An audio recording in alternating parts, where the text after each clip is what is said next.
नमस्कार, मैं हूं जोनी कुमार और आप देख रहे हैं मेरे साथ सिटी तेलगा। भिवानी की जो भी तमाम अपडेट होती है आपको सबसे पहले पहुंचाने का काम करते हैं। फिलहाल आपको बताना चाहूंगी कि 25 मार्च के दिन रवीना और रवीना के आशिक ने मिलकर रवीना ने अपने ही पति का कत्ल कर उसे भिवानी के जो गंदा नाला आता है 6 किलोमीटर दूर, वहां उसकी डेड बॉडी को डंप करके आ गए थे। तो उसके बाद जो सिलसिला लगातार ऐसे ही चलता आ रहा है और आपको पता है कि कुछ दिनों पहले मेरठ के भी अंदर एक ऐसा ही मामला सामने था जिसके अंदर महिला ने अपने पति को अपने आशिक के साथ मिलकर डेड बॉडी को काट कर ड्राम के अंदर डाल दिया था। तो ऐसा जो मामले हैं लगातार ऐसे बढ़ते ही जा रहे हैं। तो आपको बताना चाहूँगा कि अब जो सिलसिला चला था भिवानी के अंदर भी या कहे मेरठ के अंदर भी, तो आपको बताना चाहूँ कि भिवानी जो सिलसिला चला था उसमें एक नया मोड़ आ गया।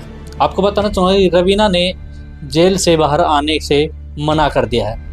अपने पिताजी से मुलाकात करने के बाद रवीना ने साफ तौर पर कह दिया कि पिताजी, मेरे कर्मों का फल मुझे मिल चुका है, अब जो कर्मों में होगा वो आगे चलता रहेगा। फिलहाल आपको बताना चाहूँगा कि रवीना के पिताजी सोमवार को रवीना से मिले थे और इस दौरान दोनों में बातचीत हुई।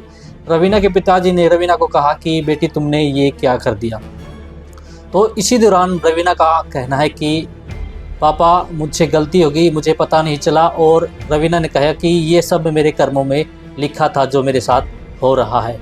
इसके बाद रवीना के पिताजी ने कहा कि चलो मैं वकील का प्रबंध करता हूँ तुम्हें बाहर निकालने का। तभी रवीना ने कहा, पिताजी नहीं, जो मेरा केस सरकारी वकील है वो लड़ लेगा, आप बेफालतू में जो पैसे होते हैं वो खर्च ना कीजिएगा, क्योंकि जो चीज़ें हो चुकी हैं अब उसको वापस नहीं दोहराया जा सकता। तो इसलिए रवीना का कहना है कि मैं जेल से बाहर नहीं आना चाहती। तो इसके बाद रवीना के पिताजी घर लौट गए और रवीना के पिताजी ने बताया कि रवीना काफ़ी दिनों से परेशान चली थी और रवीना के जो खर्च होता है वो खर्च भी उसे समय पर नहीं मिल पाता था।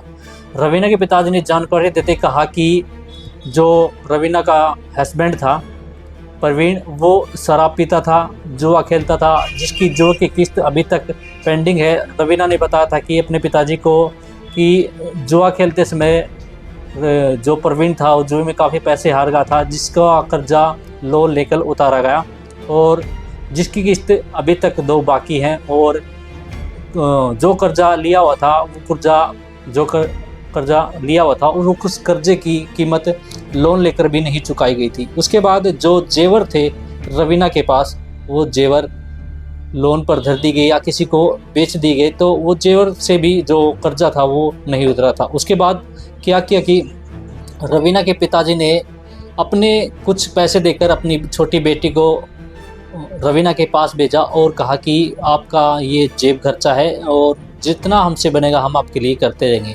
वहीं दूसरी तरफ रवीना के पिताजी ने कहा कि रवीना ने सिलाई का डिप्लोमा किया हुआ है और रवीना सिलाई सेंटर पर भी जाती थी। लेकिन एक दिन जो प्रवीण था उसने सिलाई सेंटर पर भी जाके महिलाओं को कुछ कहा, गाली गलौज दी, तो रवीना ने वहाँ पर भी जाना बंद कर दिया, जिसके कारण रवीना फिर धीरे धीरे सोशल मीडिया पर अपडेट रहने लगी।